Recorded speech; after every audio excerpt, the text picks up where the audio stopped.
Mga higala, kumusta? Na napunta ni atong tulumanon, panglantaw sa kagabhion. Kung ano, kaning nagabinan ta kadyot. Awat ito nagabinan, itong oras day, alas 8:20 pa, habin ako gabi na. Sa dili pa nato sugdan ng ato ang panaghisgot, panagkukabildo ni ining ato ang tulumanon, panglantaw sa kagabhion. Ato sang i-shout out kining ato ang tulo ka mga likers sa ato ang live video kagabi. Si Ma'am Ini Bunghawan, Angelo Ambalong, and Johnny D. Samonte. Daghang kayong salamat sa inyong pag-like, sa inyong pagsunod. Aning ato ang tulumanon panglantaw sa kagabhion. Ato siyang gi-shout out ang kuang bag-o nga amigo no, nag-chat-chat siya sa kuha si G. Villaros. G. Villaros of Zamboanga del Norte. Mayang gabi kanimo diha, sir. Ito pong shout out ang ako ang kadibati atong isang gabi, si Botchoy Kagoko. Mayang gabi kanimo, sir Botchoy. Asa ka man karon, welcome gihapon ang imong mga pag-question, kanang kay mga pangutana nga gusto nimong tubagon ining imong igsoon, or nakay suggestion or comment sa ato ang atong gihisgutan dinhi sa ato ang tulumanon panglantaw sa kagabi. Welcome. O bisan kinsa nga naminaw ug nagtan-aw karon, ako mong gi-welcome mag-comment sa ato ang topic nga gihisgutan ini ato ang panglantaw sa kagabhion.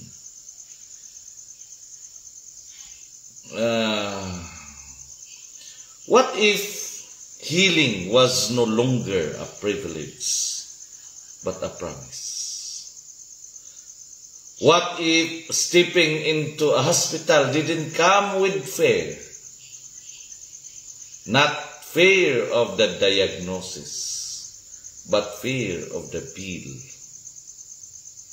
What if in this nation of over 100 million people, not one Filipino had to ask, pila man ang bayranan?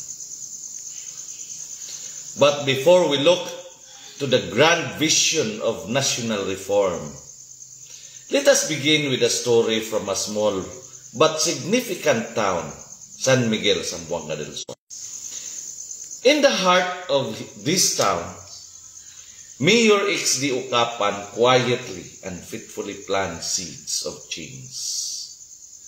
Recently, he released cash assistance to 21 schools under the San Miguel district, not as publicity stunt, but as an act of sincere public service. Sa matag pisos nga gihatag, adunay kaakibat nga paglaom. It was an act of leadership rooted in love for the next generation. Mayor Ucapan knows that education is a right, not a privilege. He knows that if children are to dream beyond the walls of poverty, they must first sit in classrooms that are well supported, teachers who are well equipped, and communities who believe in them. Mayor Ucapan's compassion echoes a deeper national longing.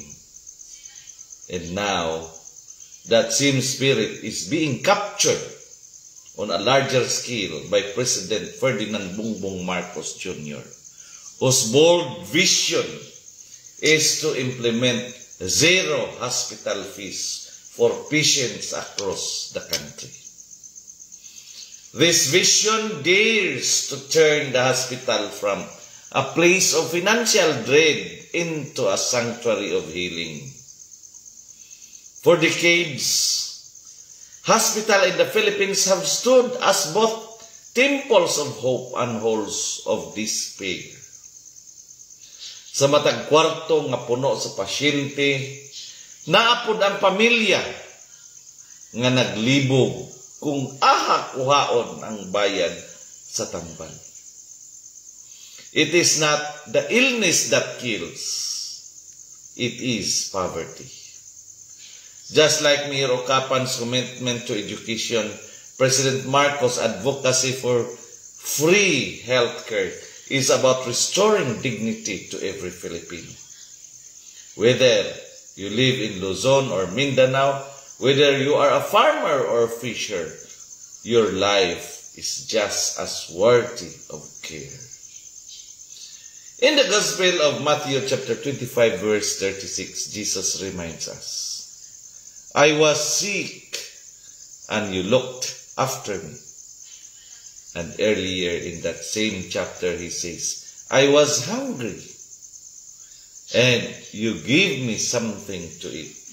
I was thirsty and you give me something to drink. Whether through food, medicine, or knowledge, compassion is never wasted. As a nation, we often claim to be God-fearing, yet allow our hospitals and schools to become battleground for survival. Aduna na'y nakalatid nga obligasyon ang Estado. Republic Act 11223, the Universal Healthcare Act, mandates health equity. In the same spirit, Republic Act 9155, or the Governance of Basic Education Act, empowers local leaders to support schools in delivering quality education. So why wait for national change when local leadership can already move mountains?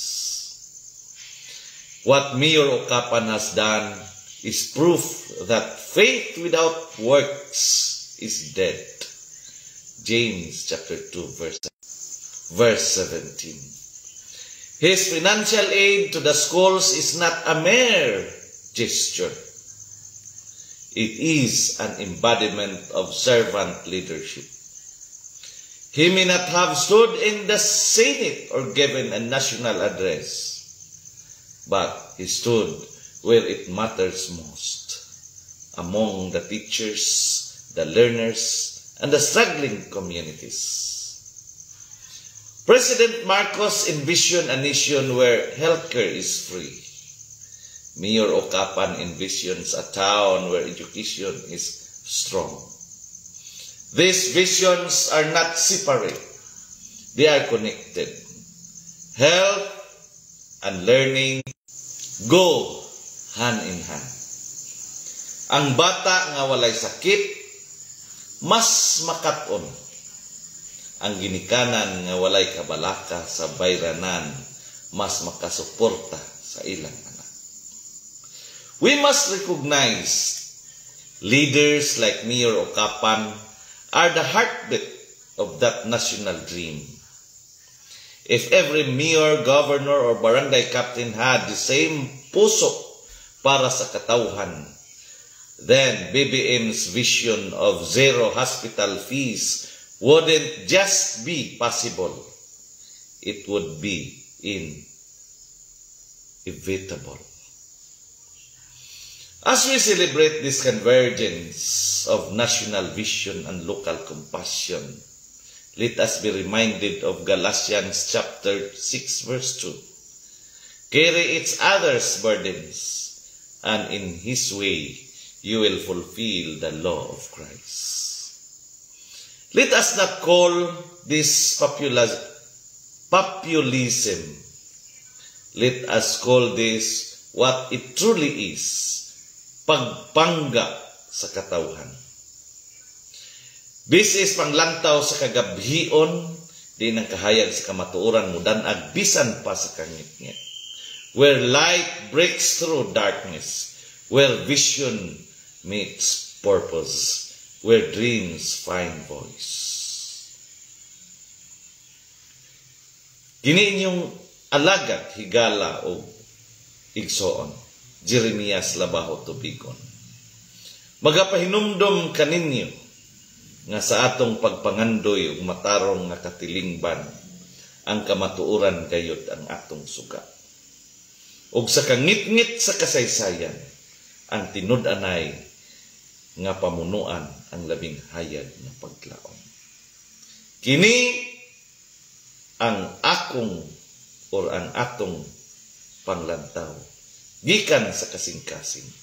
Padayon Mr. President, padayon Mayor Ukapan, padayon Pilipinas. Ang tinuod nga leader mosangpit sa kasakit, dili sa kasikat. Shout out Analo Escalante Vismanos nga naa karon sa tuang screen, naa karon sa tuang live nagtan-aw og sa tanan nga naminaw og nagtan-aw karong gabiuna. Ang Dios magapanalangin ug magapanalangin